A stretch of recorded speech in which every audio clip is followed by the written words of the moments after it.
Hey everybody, how you doing? Daddy's Weekend here, your host, Jossie X. It's quite trying for me last night because I did a lot of recordings yesterday and the day before, and they just didn't come out right. New at this, so I have to have a little patience with this, but we're going to get on the way with this. To introduce myself again. My name is Jossie X. This is Daddy's Weekend. What this platform is about helping young fathers become better parents to their children. Help them with the ups and downs of things they might not have learned inside their household, because um, about 80% of what you learn is in your household, and not a lot of households are really that good. They are not functional. Some of them are dysfunctional. We're going to have a lot of single parents out there. I came from a single parent home. My mom was a very strong woman, so I was able to jump those hurdles with her because she's strong. She's West Indian. I'm West Indian. I was born in the West Indies. I'll tell you a little bit about my background. When I was 2, my mom left me with my aunt in the West Indies, so I grew up in the West Indies till I was 11. Then one day my dad said to me, I'm gonna keep saying sorry about that. He's like, I want you to come live with me. What do you feel about that? And I'm like, yeah, I want to live with my daddy. I don't have to share my cousin's daddy or the mommy. I want to live with my daddy. He's like, go home, tell your aunt that you're going to live with me, and I'll come talk to her later. So I go home and like, Tanti, Tanti, Tanti, my daddy say, I'm going to come live with him. And she said, not the fudge. No way, not over my dead body. I said, what? She said, not a fudge cake. Tall. So, I'm young. I didn't really pay too much attention to that. But what happened is she called my mom. And at that time, my uncle, he worked for Pan Am Airlines. And you can basically just get on a plane because he was like a manager or something, put somebody on the plane without a ticket, and nothing would happen. I tell you, about 2 days later, I was out of there. Alright? Out. Audi 5000. 1986. Out. I wasn't out in 1986. This was like about 1973. And I had a big chip on my shoulder. I was mad as fudge for a long time. I gave my mom hell. I didn't do good in school. I just rebelled. I didn't listen. It really took a toll on me. So when we have children, we have to be mindful of the things we do. Although my mom did do the right thing, I didn't learn this until I was 26 years old. So it took me a while before I really caught on. And this is the thing that we go through with children. We expect them to bang. You tell them, you're supposed to know. It doesn't work like that. It's over a period of time do we learn what's really good for us and what's really bad for us. We don't pick it up just like that. So with that being said, I've learned a lot. And I learned how to be a really good father from my youngest brother. I had 2 younger brothers. One 6 years younger and the other one was 10 years younger. The one that was 10 years younger, I was solely responsible for them, for him and both of them, because my mom worked like 100 jobs. So I was the eldest, so I was held responsible. So my mother taught us a lot. With my younger brother, we had diapers, all right? The one with the big duck on the end joint was about this big, all right? So when he pooped, you had to drop the poop in the toilet and then put the diaper in water with bleach so it'll soak out. All right. And he used to have rubber pants to keep the wetness from, on the bed. It was crazy, but that's how it worked back then. I think they might have had Pampers, but them things might have been like real expensive. You know how something first comes to the market, it's real expensive. It was real expensive at that time, and like I said, I was in a single parent household, mom and three brothers. My mom was married twice. My father, and then she married my brother's father, and the second one was a piece of work too. It's an alky, What goes up must come down. No matter how you put it, it must come down. And then he'd kiss himself. Dougie, you're beautiful. Dude be red. But anyway, we're going to even talk about that further in another podcast. But that was kind of one of my experiences and with learning how to be a father, being responsible because of the nature of my situation where my mom was single, and she taught us everything. So my mom taught us how to cook, clean bathroom, clean the kitchen, clean the whole house, wash your clothes.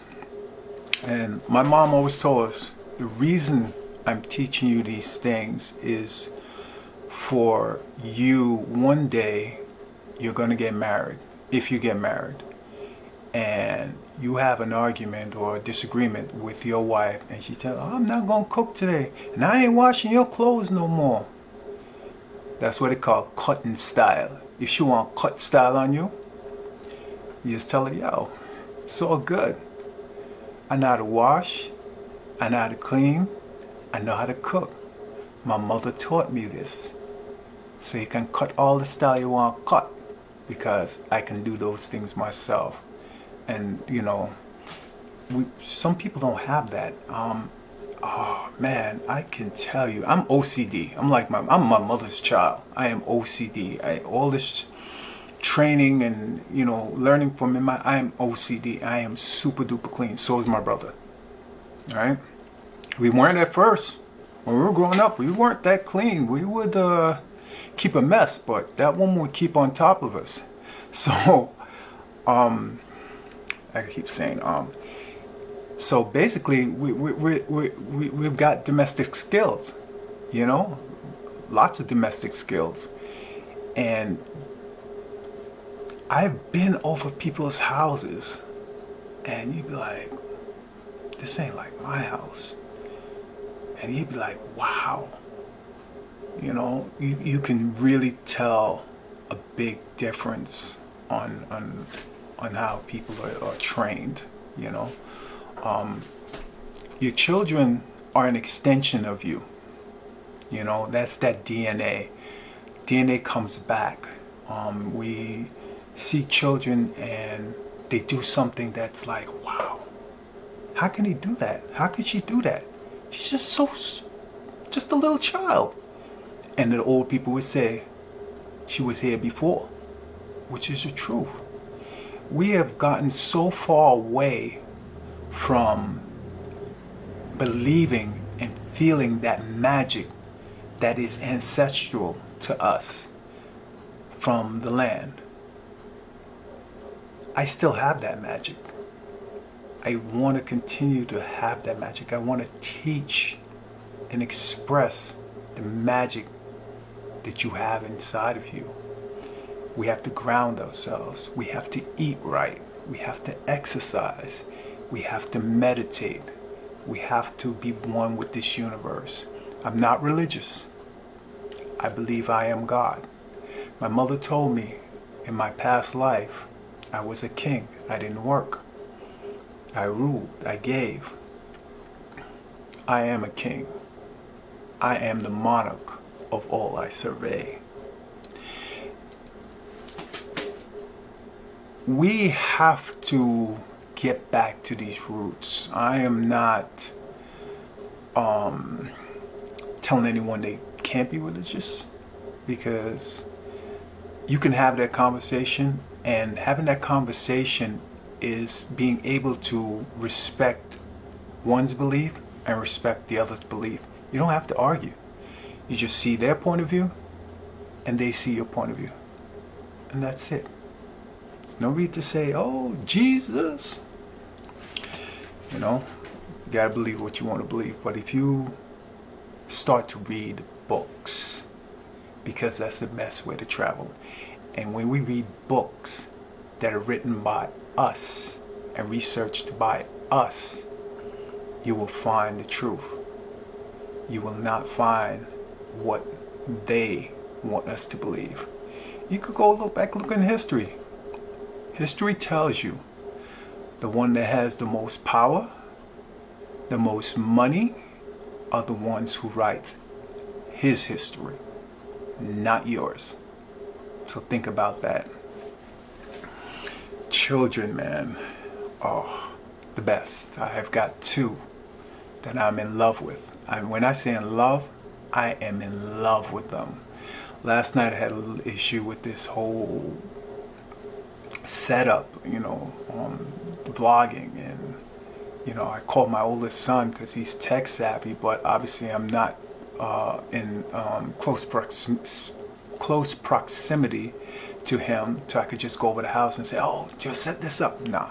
So we had to do this over the phone, and hour and a half, and then he was like, Daddy, how big is the file? And I'm like, it's 57.0 megabytes. He said, nah, that'll never download. He's like, that's the problem. He said, I wish I asked you that first. And the children shall lead. Remember that. The children shall lead. Once a man, twice a child. We get older. If you're not doing something consistently, you forget. And they pick it up like this. When you get older and you become a child again, think about this. Who's going to take care of you? Who's going to take care of you? This is the reason you have to be good to them. This is the reason you have to guide them in the right way so they will take over. That is your DNA. That is how you continue to live in your child. We're going to talk about smashing when you're young. When you go boxing, you must put on gloves, right? Because if you don't put on gloves, you're going to face the consequences of getting bloody. You still can get bloody without the gloves, but it's not as bad. Put it that way. But you must wear gloves. You've got to think about it. There's for every action, there's a reaction. There are consequences. The majority of us, as far as diaspora or melanated people, we don't go in there with a plan. We go in there for fun, and that's okay if the fun is done in the correct manner. Because if you do it in the incorrect manner, grandmother say you lie with dogs, you get fleas, right? And when you lay in your bed, you have to deal with it. You can't come out and say, oh, this is what I got. No, you got to do your research. Got to do your research. Got to see if that person is that person to procreate with. You can't just go in there and be like, yeah, I'm a dad. I got some beautiful nephews, and they're young, and some of them are going to be fathers and mothers already, or they are, and they don't have the best father and mother situation. Sometimes it's like, yo, Uncle Dave, I rate you more than my pops, man, because they didn't put in that time. They think like, okay, I'm paying for private school.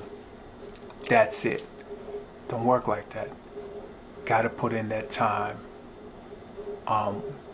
Time is more precious and more priceless than money. my children, I spent time with them. And this is what Daddy's Weekend is about.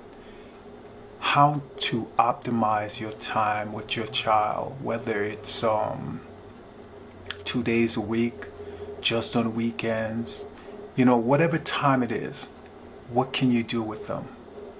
Don't take them to the mall and buy them Jordans. Save that money. Do you know in 1991 when I had my first son, it was estimated that you have to save $300 a month in order to pay for his college. I wasn't able to do that, but I was able to save a lot of money at one time and send him to college. So I pulled it off, because whatever is for me is going to be for me. It comes to me because that's the type of energy I have. I put it in my head and I know that's what I got to do, and this is what I ask the universe for, and it comes through.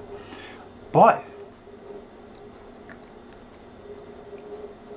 it's expensive, and we don't get paid like everybody else. So we're really hand to mouth, and we're going to go over this. Financing. Your finances. You got to save money. You have to save your money. Do you understand? Stop. If you're young, it's good to save. Spend a little, save a little. I think you're supposed to save like 30% of your pay. It's supposed to be in the bank or something like that. You're supposed to save it. And then when you save that 30%, you're still gonna have to, put aside money for the necessities, and then you're still gonna have to save a little money for miscellaneous things. So you gotta have to save a lot. This hand to mouth type living, it's not good. It's not good. And I would believe a great percentage of us live like that. I used to ask my mom, how did you do it? My mom said to me, I wore torn bras and torn panties because I made sure that you guys were taken care of first. She said, I really did. And I saw tears come to her eye, it's like, damn, I really pulled this off. So you gotta treat them right. I mean, me and my mom don't have the best relationship, but she's a real one. I'm the black mongoose of my family. I don't know why, but it is what it is. I love my mom, but I'm just not her favorite person. I'm that black mongoose. So it's all good though. I still love her, and I still love, and I learned a lot from her, and I appreciate her, and I give gratitude for her being my mom. So,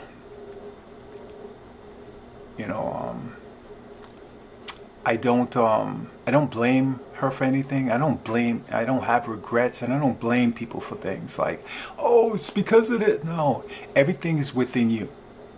And once you learn everything is within you, life is going to be that much easier.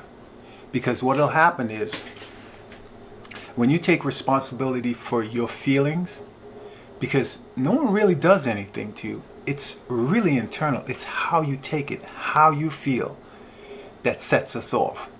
It's us, not the other person. Because if you ignore them, you're like, yeah, whatever. There's no, but then when you give that anarchy or an argument life, and you're firing back, it builds up this tension inside of you, and you don't need that. You gotta stop and think 10 times. Like, yo, is this really worth it? Let me walk. Let me turn and just walk away. I can't deal with this. And people want to argue with you because they feel like they need that energy. They want that argument. You're like, nah, that's all right. Just walk away. We can have a discussion, but I ain't gonna argue with you. And then when you get animated, like you, not to say you yell, or you just, as a man, say, you put on that masculinity, and no, why you yell at me? And they're the ones screaming. Oh my goodness, let me tell you, I was married to my second son's mom, and I thought I married the quote-unquote devil's child. That's how bad it was. That really, that put me through a lot. I remember taking my son at 3 on vacation, the youngest one, to Antigua. That was back in 2000, I would say 3 or 4, because he was born in 2001, and he was about 3, so maybe about 2003, 2004, midway or something like that. It was summer. And back then, you know, we had cell phones, but nobody really had cell phones like, you know, that had WhatsApp on it. Didn't have smartphones like that. So the next best thing was on the computer, Skype. And this woman gave me hell. Oh, she wants to talk to me every day. She wants to talk to him, and all sorts of drama, man. And it just put me in a bad place. And then one of my cousins, Ami, he's a diaspora too, so he took on his African roots. Man got tree wife. Take it easy. Tree wife and about 9 kids. He said, yo, call me by my government back then, which is Dave. He said, Dave, he said, what's the matter with you, cuz? You don't seem right. So I explained it to him, like, yo, man, you know, this woman's giving me problems. He said, come here, let me speak to you. Let me speak to you. He said, what I learned a long time ago is not to expect anything from anyone. Be who you are, the giving, loving person, but don't expect anything from anyone. Hope, but don't expect. You see, once you expect something from someone and they don't do it, or they do something, you get disappointed. And in order for you not to get disappointed, don't expect anything from any. So I don't expect anything from any. Even my children, I don't expect anything from them. If they do right, I am grateful. But I don't expect them to be a doctor, lawyer, Indian chief. You know, I had expectations of me. Oh, I expect you. Nah, let me be me. If I'm doing something wrong, guide me and say, look, this is wrong. And I've got to be the one that say, I have to change it because it's wrong. And I want to change it because I want to be a better person. That's how you operate. It doesn't always go like that. And remember, change is the most constant thing on this earth. Just take a look around you. Take a look at your environment. See how it's changed. See how the weather changed. See how the news changed. See how people change. In this life and in this time, people aren't changing for the better. So it's up to us to guide this new generation into a better change. That is what's so important. To help them change what is going on right now. We are the most villainized people on this side of the world. I love it when I'm home. I am black. Everybody's black. I love black. Okay? I should say melanated. I love melanated people because this is black. And I once heard this man said that he moved from the United States to Africa. And he said the number one thing he loved about Africa, because when he went there, he's like, I'm black. Everybody's black. Everything's black. It was beautiful. It's a beautiful thing. You know, I know we have it in our neighborhoods, but just like all over. Just everything is black all over. That's got to be, it's euphoric. I love it when I'm home. It's just like, you know, they're the minority. You see 1 or 2 of them, you know, and you know the reason they're there. Try and get this. Try and get that beautiful color. Ain't happening. This is built in. This is a gift from the universe. you know? So, gotta take care of yourself. Have to take care of yourself. You see this beautiful complexion? Pure African shea butter. No Jergens. No Dove. I don't want to be light. I don't want to bleach out. If anything, I want to get blacker. I want to be in the sun. I want to be darker. I want to get the rays from my God, the sun god, Amun-Ra. Alright? That's a gift. We get energy. We're energy people. The sun gives you energy. They gotta run from it. You don't have to run from it. It's for us. If you don't know, you better ask somebody. Daddy's Weekend, check it out. I have to give a big shout out, which this is bad, but hopefully I will be able to put an intro on this. But if I don't get to put an intro, I have to thank Lids in Daytona at Tangent Mall. My man G, his girl, and his other homeboy. You see this? I could get the Daddy's Weekend, but I couldn't get the world. This is my logo. Daddy's Roll Over the World, right? They told me to come back in 15 minutes, but they can't do the world. But the young lady said, you know what? I'm going to do my best to try and find this world for you. And I was like, if you do find it, am I going to get a discount? She's like, maybe. I said, even better. If you find the world, I can get it for free. And she's like, I have to think about that. I left there, came back in about 20 minutes, and the hat just had Daddy's World on it.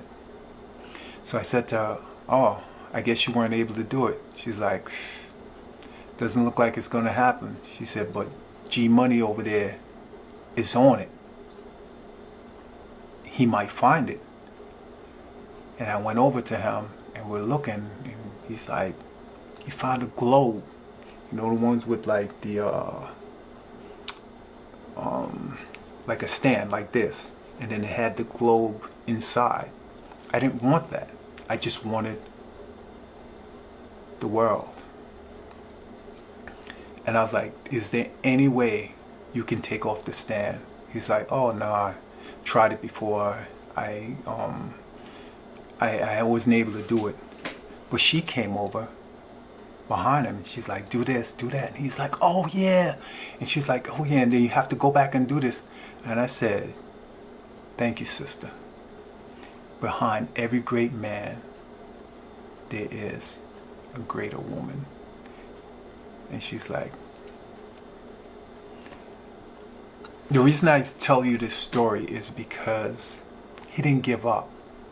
He was working and he was willing to go the extra length to make sure I can get what I needed from him and his establishment. And these are things we have to do. You know, if you have a customer that needs something and if there's just an inkling that it can happen, just try. That's all it is. Just try. Give it that extra effort. And I appreciate that.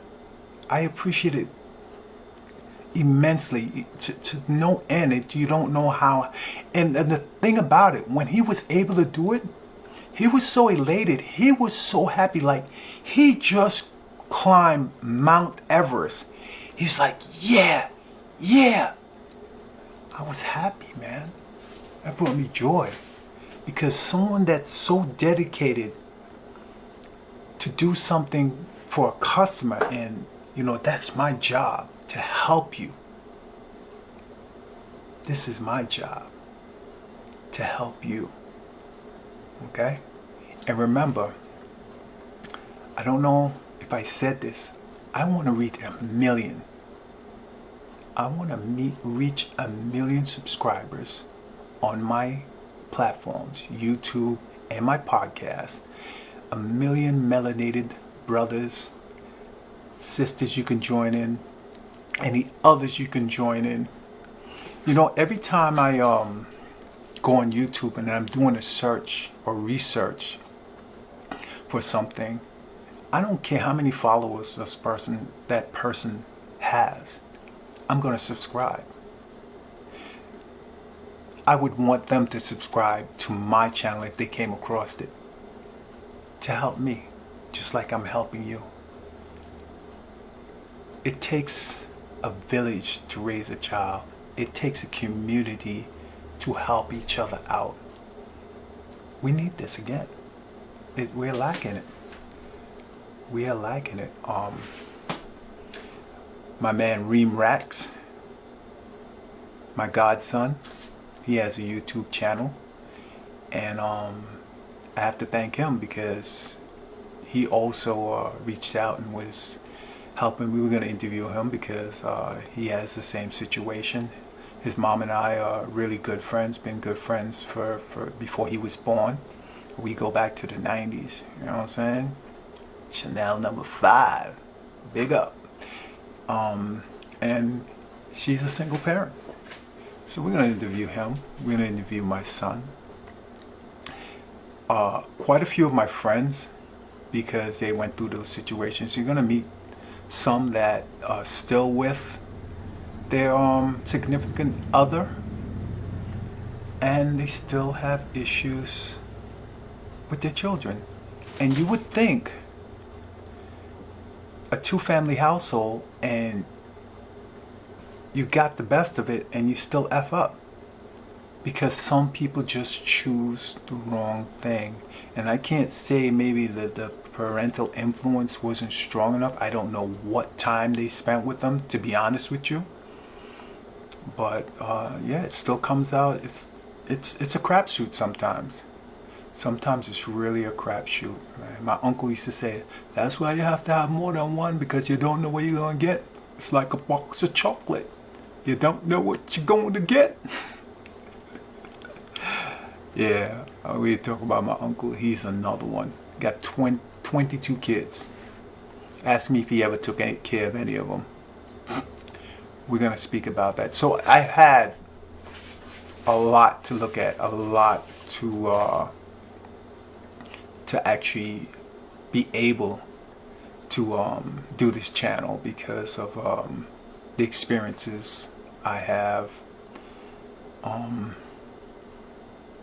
I also have experience with the other crew. And it's different. It's different. We're gonna speak about children that are in the alphabets, the lower alphabet, the ones that are in the Lucky Charms box.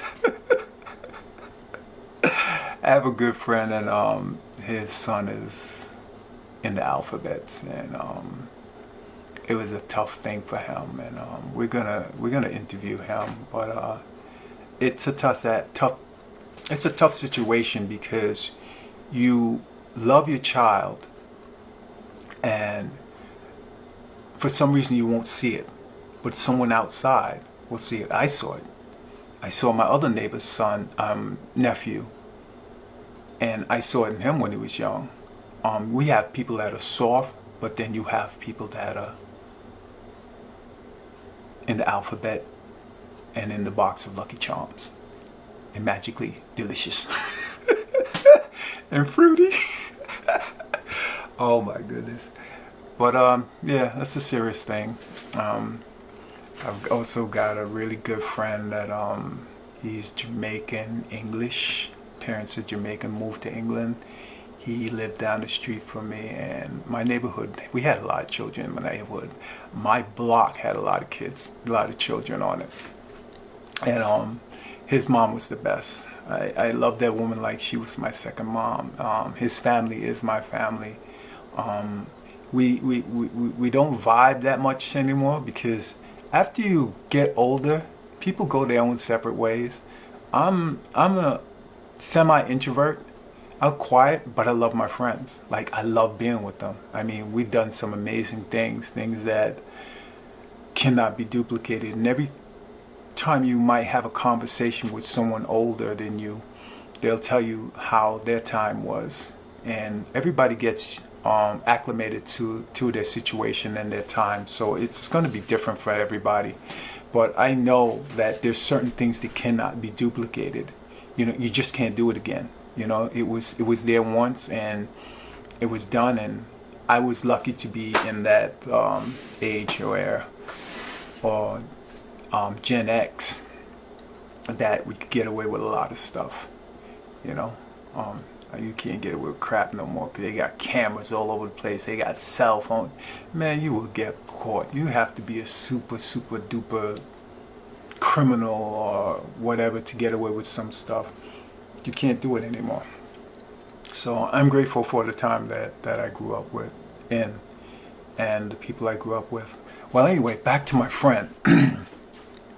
He lived about maybe 5 houses.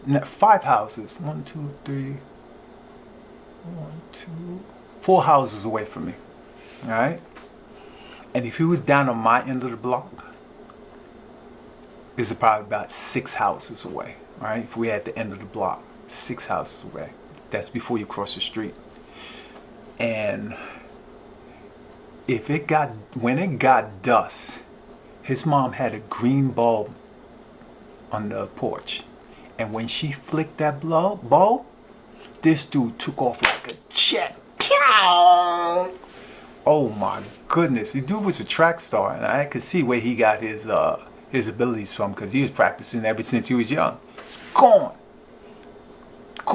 not a word, nothing. Just see that light and that, he's out. So we have we're gonna speak to him too. I don't know how it's gonna go because he lost his son at 24. His son was 24 years old, and I didn't really get to speak to him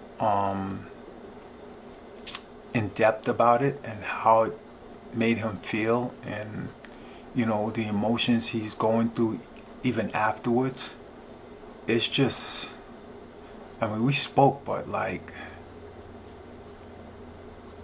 I guess the closest thing I could say is that I lost my brother, so I have empathy. But you know, one of the things they say is that you don't want your kids to go before you. You know, you want to go before them. And you can see why, because it's heart-wrenching. It's very, very heart-wrenching.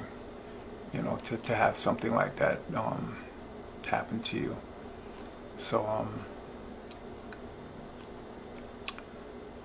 yeah, you know, I'm probably gonna cut that part out the video, but Daddy's weekend, man. We're gonna get this going. You know, just subscribe, and hit the like button. Ding. Oh man, I don't even know what else to say right now. I think that I think I said enough for now, because this is just an intro to Daddy's Weekend. We're gonna try and help a lot of people out, a lot of fathers, a lot of single fathers. We're gonna talk about a lot of things: health, mental health, strength, sexuality, finances, having fun, how to have fun without spending a lot of money. And just where we are in this day and age, you know, 2022. I wasn't even supposed to be here. My life expectancy when I was younger was 21. All right? That's what they gave us, 21. I'm here. And trust me, a lot of my friends aren't here. They didn't make it. Didn't make it at all, but it's life.